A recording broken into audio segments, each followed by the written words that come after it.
الحمد لله نحمده ونستعينه ونستغفره ونؤمن به ونتوكل عليه ونعوذ بالله من شرور أنفسنا ومن سيئات أعمالنا من يهده الله فلا مضل له ومن يضلله فلا هادي له ونشهد أن لا إله إلا الله وحده لا شريك له ونشهد أن سيدنا ومولانا محمدا عبده ورسوله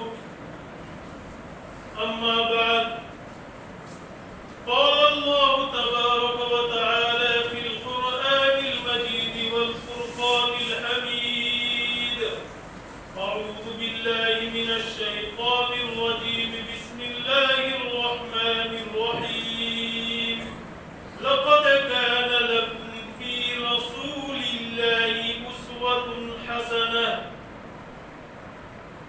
وقال الله تبارك وتعالى في مقام آخر وما أرسلناك إلا رحمة للعالمين صدق الله العظيم.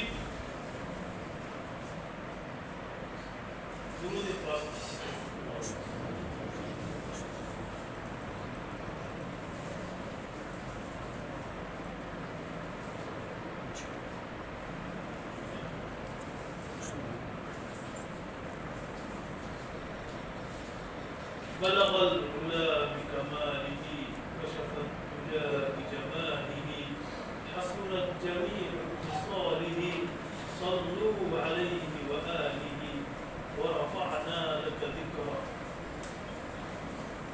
میرے محترم بزرگوں دوستوں عزیز ساتھیوں، مہینہ ہے ماہ ربیع الاول، اور جس دن کی آمد ہونے والی ہے کچھ ہی دنوں میں، جس کو ہم میلاد النبی وفات النبی صلی اللہ علیہ وسلم سے یاد کرتے ہیں، یہ مہینہ اور اس مہینے کا جو دن ہے میلاد نبی سے نام جو موسوم ہے، وہ بہت بڑا دن ہے، واقعتاً بہت بڑا دن.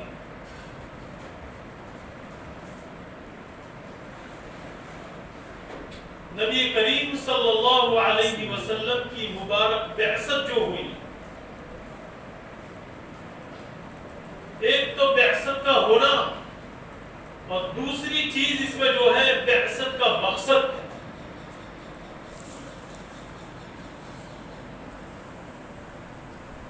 کتنی بڑی عظیم ہستی دنیا میں آنے والی تھی کہ اس کے آنے سے پہلے ایسے ایسے انقلابی واقعات رونما ہوئے کہ لوگ حیران رہ گئے.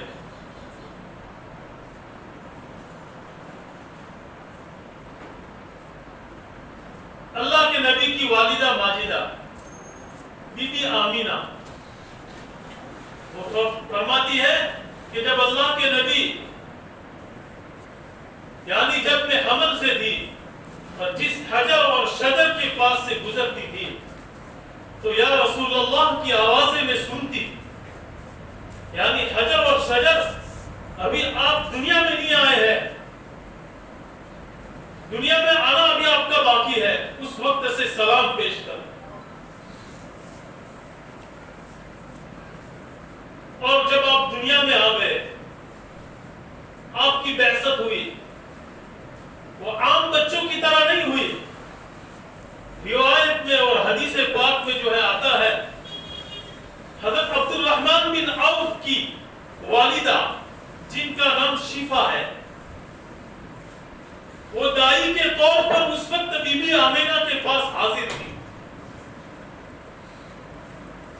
کہ عجیب و غریب طریقے سے پیدائش ہوئی، جو عام بچوں کی پیدائش ہوتی ہے اس سے بہت کچھ ہٹ کر.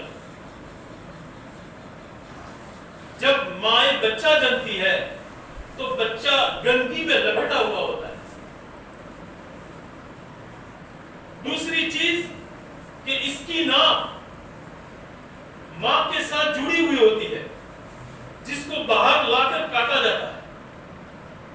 تیسری چیز کہ بچے کا دنیا میں آنے کے بعد ختنہ کرایا جائے. اللہ کے رسول صلی اللہ علیہ وسلم جب پیدا ہوئے ہیں آپ بالکل بغیر گندگی کے صاف شفاف پیدا ہوئے. کسی قسم کی گندگی آپ کے اوپر لگی ہوئی نہیں.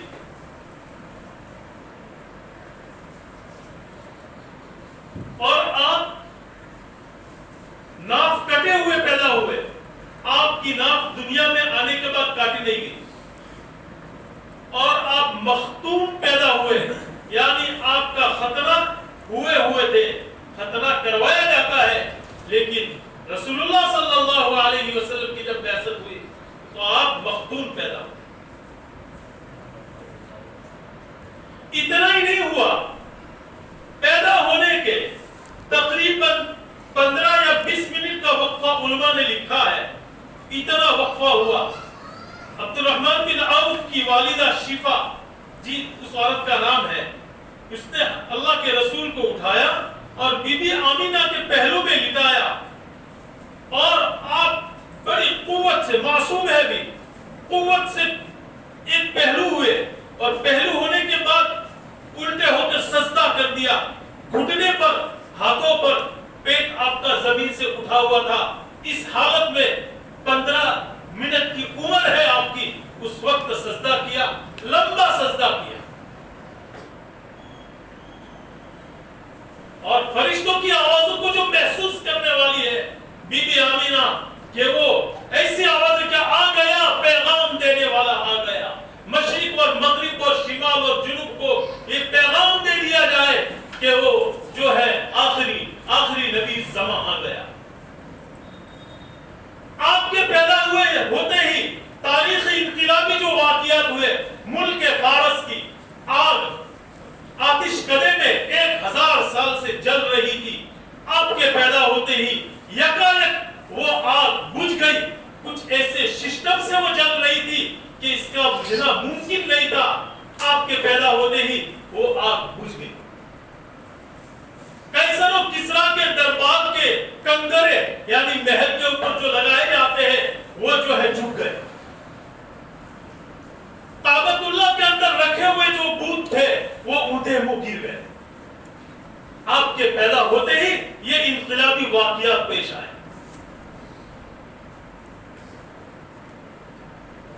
اور اللہ رب العزت کی منشا اور اللہ رب العزت کو ہی پرورش اور پروان چڑھانا تھا. اللہ کے رسول اللہ صلی اللہ علیہ وسلم کو باپ کا سایہ تو پہلے سے اٹھ گیا, ماں بھی جو ہے اب کچھ مہینوں کے ہوئے وہ بھی چل بسی. رفتہ رفتہ آپ کا کوئی نہ رہا آپ کے ماتھے پر ہاتھ رکھنے والا. براہ راست اللہ رب العزت نے آپ کی پرورش کی. ابو طالب کی کفالت میں آئے.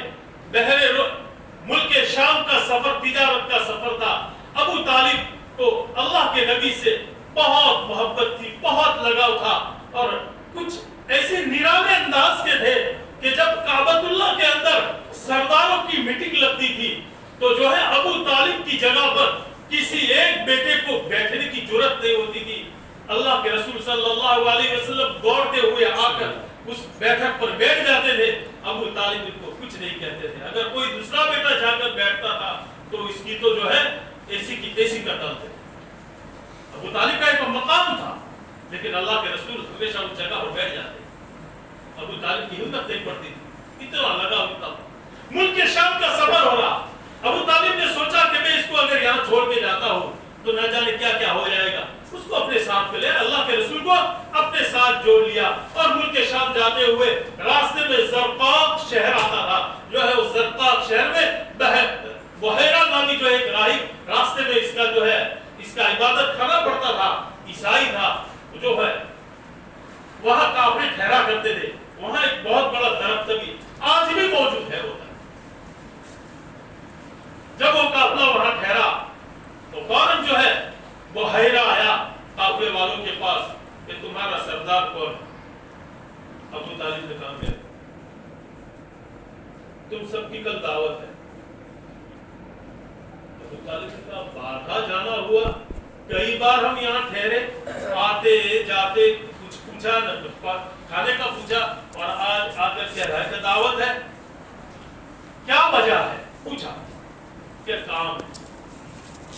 بحیرہ جو ہے وہ سچا مذہبی عالم تھا، عیسائی، اس وقت عیسائیت جو چلتی تھی، لیکن سچا پکا جو ہے عیسائی، ملاوٹ والا عیسائی نہیں تھا، خلوص والا تھا۔ پھر جب وہ درختوں کے نیچے پورا قافلہ رک گیا، تھوڑی دیر کے بعد بحیرہ واپس آیا، قافلے پر ایک طائرانہ نظر ڈالی، اڑتی نظر ڈالی، قافلے کے سارے ساتھی موجود ہیں، کہاں سارے موجود، پھر بھی ایک بچہ ہے وہ اونٹوں کو سنبھال رہا ہے، دل میں کہنے لگا ارے اسی کی وجہ سے تو دعوت کر رکھی ہے، بلاؤ اس لڑکے کو۔ بحیرہ کی نظر بڑی تیز تھی، جب قافلہ دور سے آتا تھا تو بحیرہ نے محسوس کر لیا کہ بادل کا ٹکڑا ساتھ ساتھ چل رہا ہے، اور ایسا جبھی ہوتا ہے جب نبی ہوتا ہے، جو سچا نبی ہوتا ہے اس کے ساتھ بادل چلا کرتے ہیں، اور جس درخت کے پاس سے گزرتا تھا اور جس حجر کے پاس یعنی پتھر کے پاس سے گزرتا تھا قافلہ، تو وہ درختوں کی حیت اور پتھروں کی حالت کو دیکھ کر اس نے محسوس کر لیا کہ ہو سکتا ہے کہ آخری نبی کے پیدا ہونے کا وقت آ گیا ہو، اور وہ پیدا بھی ہو گئے ہو، اور ہو سکتا ہے اسی قافلے میں ہو، اس لیے اس نے دعوت کر۔ جب اللہ کے نبی کو بلوایا گیا، بچے ہیں ابھی، معصومیت کی عمر میں ہے، دیکھا درخت کے نیچے سب سائے دار اپنا اپنا سائے لے کے بیٹھے ہیں، جگہ آپ کو کہیں نہیں ملی، تو جو ہے بیٹھ گئے دھوپ میں ہی، سائے کے کنارے پر دھوپ میں بیٹھ گئے۔ بحیرہ نے اندازہ لگا لیا کہ ایک دم سے درخت کی شاخیں چوڑی ہوئی اور پھیلی، اور اللہ کے رسول صلی اللہ علیہ وسلم پر سایہ فگن ہو گیا، اور پھر وہ آپ کے قریب آتا ہے اور دیکھتا ہے کہ اس کا باپ کون ہے۔ ابو طالب کہتے کہ میں ہوں، جھوٹ بولتا ہے، تم اس کے باپ نہیں ہو سکتے، اس کا باپ تو مر چکا ہے، کہ ہاں یہ میرا بھائی کا لڑکا ہے، میرا بھتیجا ہے، اور اس وجہ سے جو ہے میں اس کو اپنے بیٹوں جیسا رکھتا ہوں، اس لیے میں اس کا باپ ہوں۔ پھر بحیرہ نے دوسری نشانی، دوسری علامت، آپ کے مونڈے کے پیچھے جا کر اس نے اپنا آپ کا کپڑا اٹھا کر دیکھی، مہر نبوت لگی ہوئی، اور ابو طالب سے کہا کہ اپنے اس بھتیجے کو واپس مکے لے جاؤ، یہود اگر دیکھ جائیں گے تو ہو سکتا ہے اسے قتل کرنا ہے، کہ اس کے علامات اور نشانیوں سے وہ پہچان جائیں گے، اور وہ اس حسد کی وجہ سے اس کو قتل کریں گے کہ آخری نبی ہمارے یہود میں کیوں پیدا نہیں ہو، اس وجہ سے اس کو قتل کریں گے۔ چنانچہ آپ کا وہ سفر وہاں تک تھا، پھر ابو طالب نے جو ہے آپ کو واپس مکے بھیج دیا۔ تو آپ کی بعثت کے دن تو عجیب و غریب، عجیب انقلابی واقعات پیش آئے، لیکن بعثت کا جو مقصد ہے، بعثت کا جو پیغام ہے، وہ پیغام اللہ کے رسول صلی اللہ علیہ وسلم نے امت کو دیا کہ بعثت کا مقصد کہ قرآن کریم میں 4 سے 5 جگہوں پر اللہ نے اس کو تفصیل سے بیان کیا ہے، کما ارسلنا فیکم رسولا منکم یتلو علیکم آیاتنا ویزکیکم ویعلمکم الکتاب والحکمت ویعلمکم ما لم تکونوا تعلمون۔ نمبر 1 آیت ہے، اور پہلے پارے کی آیت ہے، ربنا وابعث فیہم رسولا منہم یتلو علیہم آیاتک وَيُعَلِّمُهُمُ الْكِتَابَ وَالْحِكْمَةَ وَيُزَكِّيهِمْ إِنَّكَ أَنْتَ الْعَزِيزُ الْحَكِيمُ۔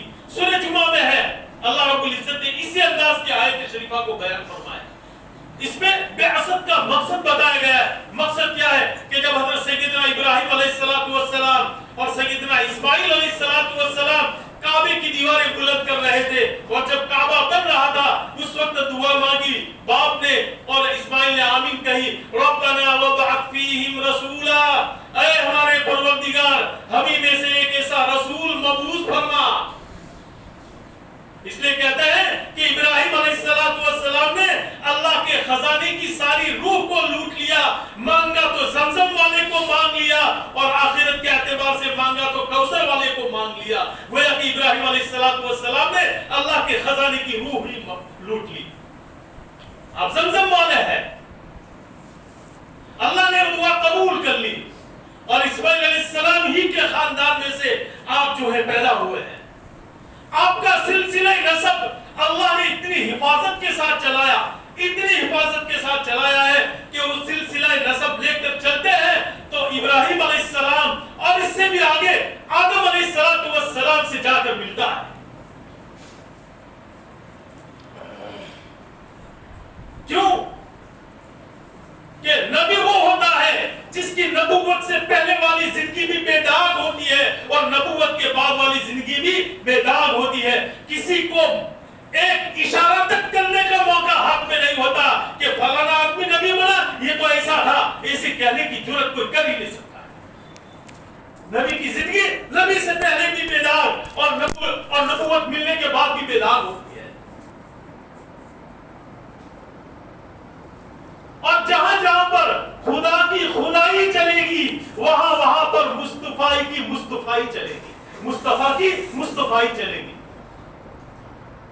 جس طرح اللہ رب العزت تمام جہانوں کے پالنہار ہے، اسی طرح میرے نبی کی نبوت تمام جہانوں پر ہے۔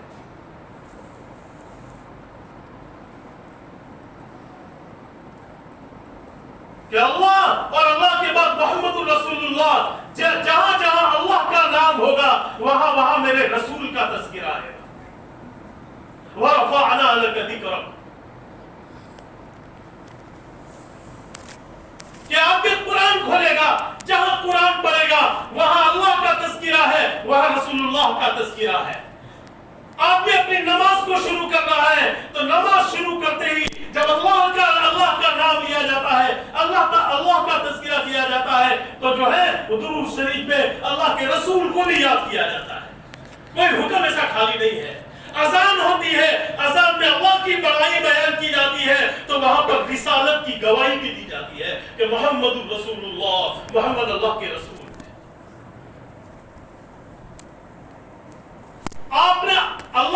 اللہ رب العزت نے خود آپ کی تعریف کی ہے، لقد کان لکم فی رسول اللہ اسوۃ حسنہ، کہ بہترین نمونہ ہے مومنوں کے لیے رسول اللہ صلی اللہ علیہ وسلم کی ذات اقدس میں۔ لیکن آپ کی لائی ہوئی تعلیم، آپ کا لایا ہوا پورا نمونہ، ہم نے اس کو بس پش ڈال دیا ہے۔ کیا یہ دن اس لیے آتا ہے تاکہ رسول اللہ صلی اللہ علیہ وسلم کا تذکرہ کر کے اور جو ہے تماشے کر کے ڈھول بجا کر اللہ کے رسول کی روح کو تکلیف پہنچائی جائے، اس لیے آتا ہے یہ تکلیف پہنچاتے ہیں ہم۔ اللہ کے رسول کی بعثت اس لیے نہیں ہوئی کہ ہم ڈھول تبک اور تاشے بجا کر آپ کی روح کو مجروح کرے، زخمی کرے۔ اللہ کے رسول کی محبت تو عشق سے ٹپکتی ہے، عمل سے ٹپکتی ہے۔ محبت کرنے والا خود جانتا ہے کہ میں جس ذات سے محبت کر رہا ہوں اس کے ہر ادا میرے جسم میں ٹپکنا ظاہر ہو جائے۔ عملی طور پر بتاتا ہے کہ میں نبی کا امتی ہوں، سچا امتی ہوں، یہ گواہی اس کا عمل دیتا ہے، نہ کہ جو ہے شور کرنا اور اسے ڈھول تماشے بجانا اور جو ہے ایسی زور سے آوازیں کرنا۔ عمل اللہ کے رسول کا پوشیدہ ہو، عمل اللہ کے رسول کے لیے جو ہے علانیہ ہو، لیکن اس کا ایک طریقہ کار اللہ نے بتایا ہے، تعلیم کیا ہے۔ آج ہم نے اس کو سب بھلا دیا، یہ دین آ گیا، کچھ کر لیا، کچھ ناچ لیے، کچھ یہ کر لیا، وہ کر لیا، بھول گئے، سیرت بھول گئے، نبی کو بھول گئے، پھر سے نبی الاول آیا، تھوڑا یاد کر لیا۔ یہ ہے، اس کے لیے بعثت ہوئی تھی کیا اللہ کے رسول دنیا کے لیے صرف ایک دن کا پیغام لے کر آئے تھے؟ نہیں، ہرگز نہیں دوستو، ایسا پیغام لے کر نہیں آئے۔ اللہ کے رسول نے اپنی امتیوں پر اس بات پر ڈالا تھا کہ میں جو زندگی لے کر آیا ہوں اس زندگی پہ آ جاؤ، تمہاری زندگی بن جائے گی، تم مجھے ہر جگہ پاؤں گے۔ جب تمہاری موت ہوگی وہاں پر سوال ہوگا، اللہ کے بارے میں سوال ہوگا تو میرے بارے میں بھی سوال ہوگا۔ آخرت میں جب جاؤں گے، جب اللہ کے سامنے وہاں آپ کھڑے ہوں گے تو وہاں مجھے بھی پاؤں گے۔ بڑے دکھ کی بات ہے دوستو، ذرا سوچے تو صحیح، جب اللہ کے رسول خود مکی زندگی ہو یا مدنی زندگی ہو، کتنی مرتبہ آپ کی جو ہے میلاد آئی، آپ کے خود کی میلاد آئی، آپ زیادہ حقدار تھے، اپنے محبوب صحابہ کو کہتے ہیں کہ میری میلاد منائی جائے تو طریقہ کار اس وقت سے چل بستا۔ ارے اس کو چھوڑیے، فرشتوں میں دھوم مچ جاتی، جبرائیل امین فرشتوں کو اعلان کر دیتے کہ آج میلاد ہے، میلاد منائی جائے۔